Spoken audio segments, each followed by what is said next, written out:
Welcome once again to Lehto's Law. Here's Steve Lehto. I talked before about identity theft, and the garden variety identity theft is where somebody gets your personal information, your social security number, your name and address or something, and then they run up some debts in your name, and then somebody starts chasing you, going, well, you borrowed this money, and you're like, I never did that.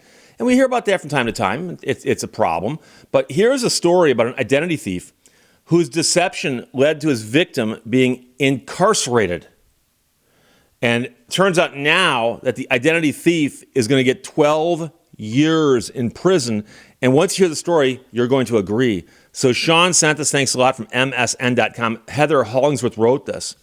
An information technology expert who for decades assumed the identity of another man so convincingly that his victim was jailed for identity theft himself and forcibly medicated. Well, the man's now been sentenced to 12 years in prison. He's from Heartland, Wisconsin, and he pleaded guilty last April to federal charges of aggravated identity theft and making false statements to a national credit union. The charges shocked his family and friends, who described him in letters to the court as kind, gracious, and dependable.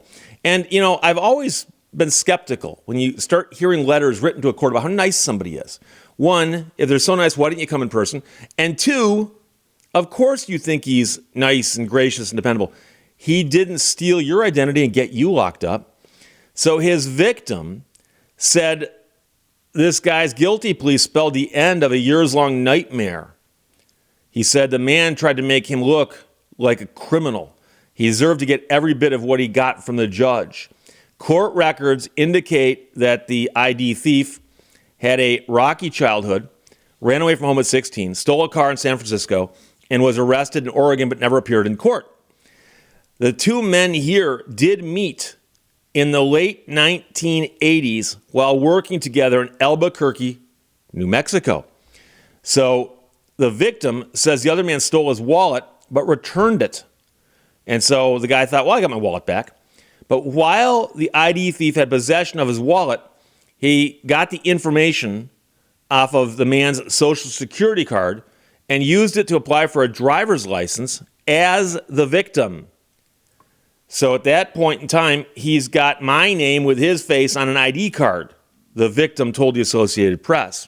Now, it turns out that the victim here went on with his life, and the ID thief did not use his real name or social security number after 1988. Court documents show that he publicly assumed the name of the victim in 1990. So it was years later. But over the years, the man married and had a child, and the entire time was posing as the victim. And keep in mind that one of the reasons he's apparently doing this is that he's wanted for some crimes out west. Okay? So he did those things, and he got a job working at the University of Iowa Hospital, and he used the victim's ID to secure credit union loans in Iowa totaling more than $200,000. And if some of this rings a bell, I think I did a story about this guy back when he got arrested. So meanwhile, the victim wasn't earning enough to file for taxes. He was making such a little amount of money that he was pretty much under the radar. And in 2015, a YouTuber found the man living on the street and did some videos with more than 1 million views each, documenting him helping this man out and helping him to get back on his feet.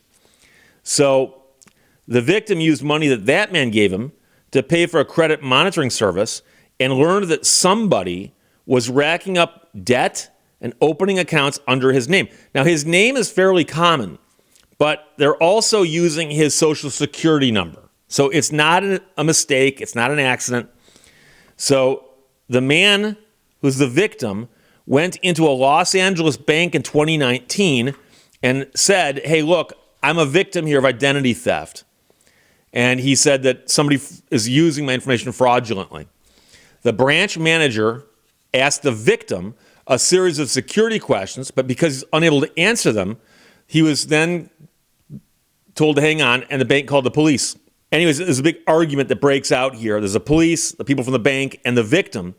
And it turns out that the police come to believe that the victim is the identity theft.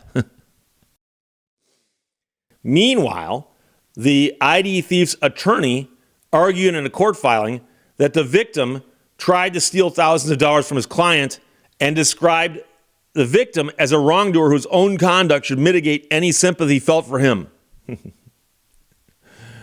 And this is where it gets confusing, is that the victim is identified in court records from time to time as being the ID thief. And sometimes they misspelled the name, so there's a confusion there because there's the ID thief correctly spelled, the ID thief misspelled, and then two people who are using the same name, one of whom was the actual guy. So the actual guy who's the victim told police the names of his relatives and even offered to call the owner of the place where they both worked together, and the man says, the police wouldn't let me. He said the YouTube videos also proved his identity.